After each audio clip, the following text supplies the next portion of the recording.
বর্ষবরণে রমনা বটমূলে ছায়ানটের অনুষ্ঠানের প্রস্তুতি চলছে। সেখানে আছেন সহকর্মী পার্থ সঞ্জয়। বিষয়ে আরও তথ্য জানাতে তিনি যুক্ত হচ্ছেন আমাদের সাথে। পার্থ, একদমই তো শেষ মুহূর্তের প্রস্তুতি চলছে। বর্ষবরণের প্রস্তুতি এই মুহূর্তে কেমন দেখছেন, আয়োজকরা কি বলছেন, জানাবেন সার্বিক তথ্য।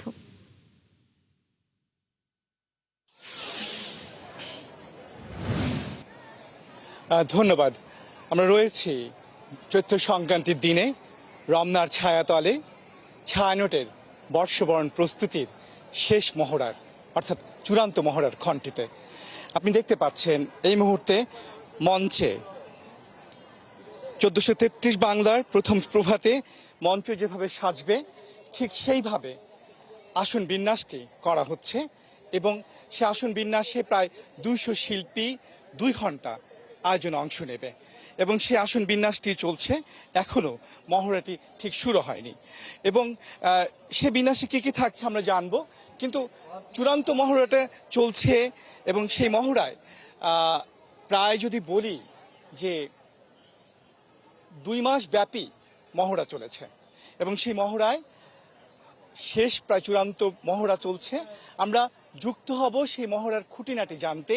কি কি আয়োজন থাকছে ছায়ানটের অন্যতম সদস্য এবং শিল্পী বিমানচন্দ্র বিশ্বাস।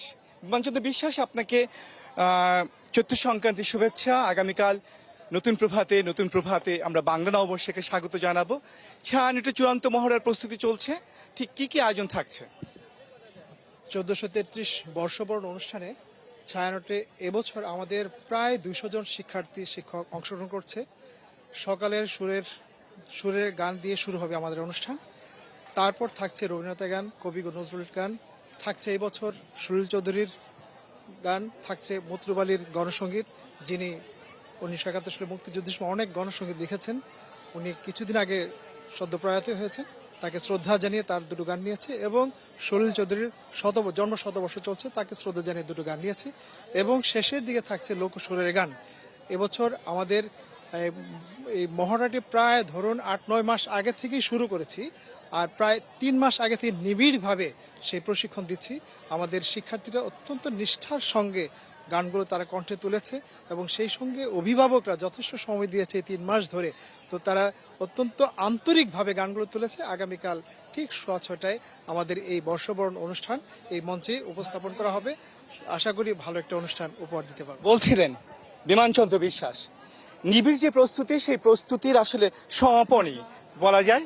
এবং একটি কথা বলে রাখি, এবারে ছায়ানট তাদের আয়োজন সাজিয়েছে যে প্রতিপাদ্যে, সেটি হচ্ছে চিত্ত যেথা ভয় শূন্য, উচ্চ যেথা শির। অর্থাৎ নিঃসংক চিত্তে ছায়ানট এবারের আয়োজনটি সাজিয়েছে এবং তাদের প্রত্যয় তারা যেন বাধাহীনভাবে অভয় হয়ে সংস্কৃতি চর্চাটি অব্যাহত রাখতে পারে, সে আহ্বানই থাকবে আগামীকাল 1433 বাংলার প্রথম প্রভাতে। পার্থ, ধন্যবাদ আমাদের সাথে যুক্ত থাকার জন্য। আমরাও আসলে অপেক্ষায় রয়েছি রমনা বটমূলের এই আয়োজনের জন্য। দর্শক, বর্ষবরণের সর্বশেষ তথ্য জানাচ্ছিলেন আমাদের সহকর্মী পার্থ সঞ্জয়।